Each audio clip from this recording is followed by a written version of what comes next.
Hello, everybody. Welcome back.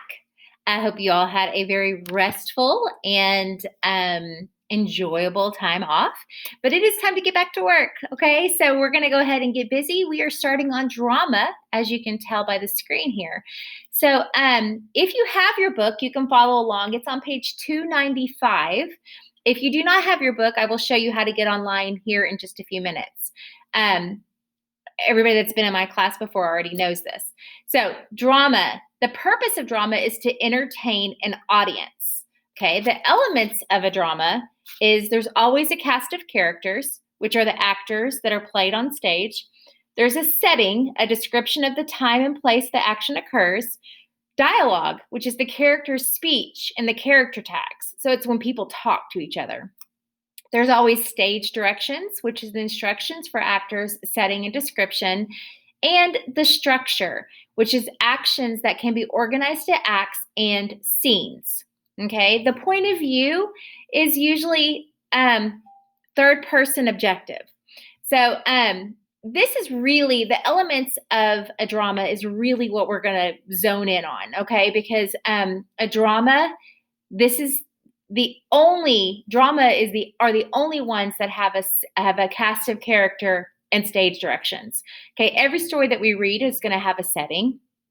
For the most part, some of them are going to have dialogue, and the structure varies between different ones. But the difference between a drama, it's always going to have a cast of characters, and it's always going to have stage directions.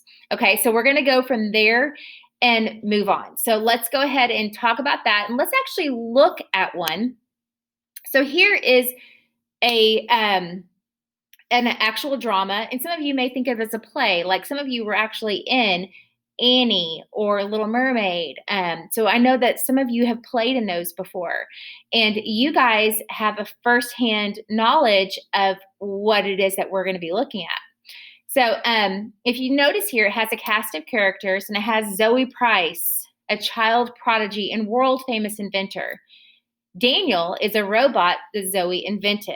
So the setting is the dining room in Zoe's house. Lights up, Zoe is seated at the table.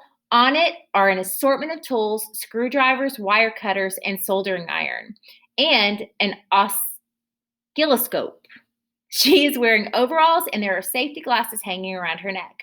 So this is giving us a really good picture of what we're supposed to be seeing. So if we were to see this in person, this is about what we would see. So those that created or that played in Annie, so they had a setting. They actually had somebody that told them what they should be wearing, told them where to be sitting, told them what the background should look like at that time. So this puts in perspective exactly what the picture is supposed to look like. So in bold print, this has that person talking. So Zoe is saying, Daniel, Daniel, exclamation marks. Daniel off. Yes, Zoe. Daniel enters, moving stiffly and mechanically. The robot is roughly human-shaped, but is entirely covered with blinking lights. Zoe. Ah, there you are. Time to run a test on my new invention, my helpful robot, programmed to make the world a better place by making people happy. Daniel, I feel hungry. Daniel, robotically. Zoe, it is not good to feel hungry. I will help you. And then Daniel exits the room. Zoe to herself, this invention is going to change the world. Now that special robots can figure out how to do good deeds, all of humanity will be happier. Okay, so that's actually no, it's not the end. Well, that's all I can see. Oh, here we go. I can't get any further. All right, so I actually have to turn the page. And then let's go here. Then we're going to finish reading this one. So Daniel enters with a platter of sandwiches on a large tray of cookies, both of which totally cover his arm. On a shelf sticking out from his chest, he carries a gallon of milk, a bowl of fruit, and a bowl of salad. Daniel, you should not be hungry. I am bringing you food. Zoe, Daniel, no, that's not right. Daniel, But you wanted to eat. To bring food to a hungry person is good. Zoe: Well, yes, but that's too much for me to eat right now. Daniel: Too much of a good thing. I do not understand. Zoe sighs and shakes her head. Zoe: I guess it's back to the drawing board. I still have some work to do. So, in a normal classroom setting, I would not be both people. I would choose somebody to be Daniel, and I would choose someone to be Zoe, and I may even choose a narrator. So, a narrator is somebody that speaks over the audience and kind of tells what's going on when it's not easily understood.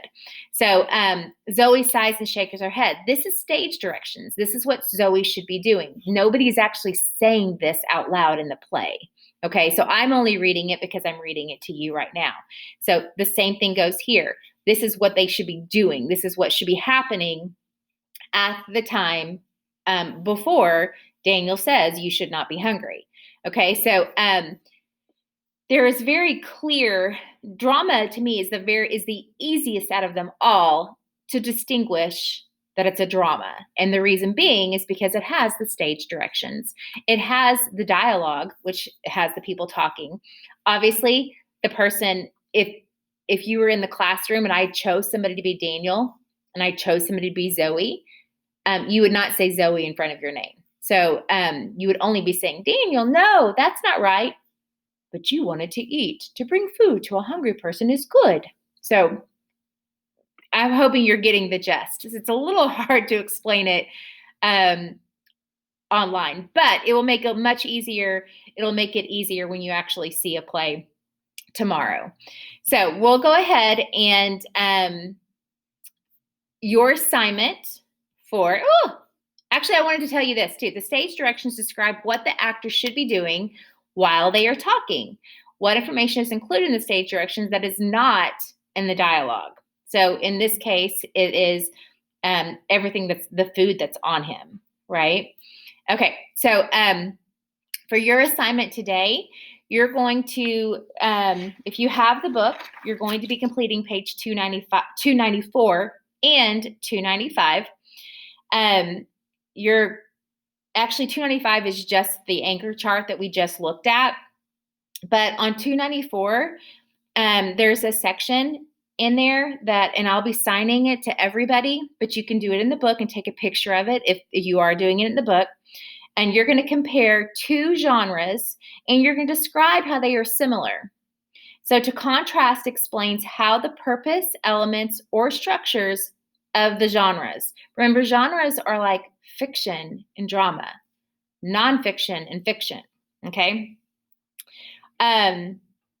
It says with a partner. You're not going to do it with a partner. You're going to use the anchor chart to compare and contrast dramas and traditional stories to take notes on your discussion.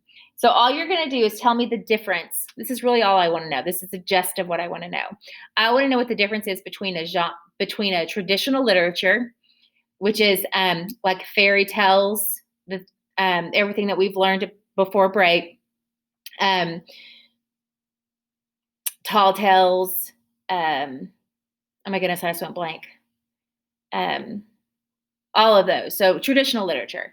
So you're going to tell me the difference between traditional literature and also drama.